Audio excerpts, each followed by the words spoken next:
Hello everyone, কেমন আছো তোমরা সবাই? আমি তো বেশ ভালোই আছি। আজকে দুজন মিলেই বেরিয়ে পড়েছি আমাদের ফতেপুরে রাসের মেলা দেখতে। আর এই দিকে দেখো কি বড় বড় কড়াই, এই কড়াই করে রান্না হচ্ছে খিচুড়ি ভোগ। আর এই দিকে দেখো শ্রীকৃষ্ণর কি বড় একটা মূর্তি করেছে, বিশাল। বলো তো কোন পর্বত হাতে করে তুলে আছে শ্রীকৃষ্ণ।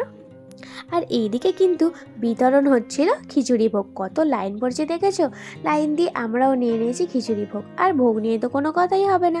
আর রাশে কিন্তু এইরকম ছোট্ট ছোট্ট পুতুলের মতন মূর্তি করে কিন্তু অনেক রাস আছে, আর অনেকগুলো তো আমাদের দেখাই হয়নি। আর এই রাশে দেখো লেখা আছে এই তো জীবন, হাতে মদের গ্লাস। আর ও বলছে ও একা দাঁড়িয়ে আছে, ওর সাথে আমিও একটু সঙ্গ দিই। মানে ছেলেদের মন, উফ সত্যি। আর তারপর বলছে এখানে আমার জীবনের কোনো হিসাব নেই, শূন্য হিসাব। মানে বুঝতে পারছো, পাগলামো একটা। বেশ মজাই হয়েছে। আর এইদিকে দেখো বাসনওয়ালি, কিন্তু ঝুড়িতে কোনো বাসন নেই।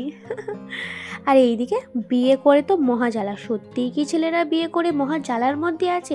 যারা যারা জ্বালার মধ্যে আছে অবশ্যই কিন্তু কমেন্ট করে আমাকে জানিও। আর এই দিকে দেখো কত ছোট ছোট ছোট ছোট রাস হয়েছে, কি সুন্দর না?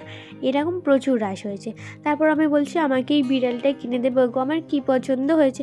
কিন্তু আমাকে কিনে দিল না, বলছে তুমি সবার সামনে বলো তুমি বাচ্চা মেয়ে, তাহলে তোমাকে কিনে দেবো। আর মেলাতে যাব পাপড়ি চাট খাবো না, এটা তো হয় না। সেই মতো আমরা খেয়ে নিয়েছিলাম পাপড়ি চাট। তো চলো আজকের ভিডিওটা এই পর্যন্ত। সবাই ভালো থেকো, সুস্থ থেকো। দেখা হচ্ছে নতুন ভিডিও নিয়ে। টাটা।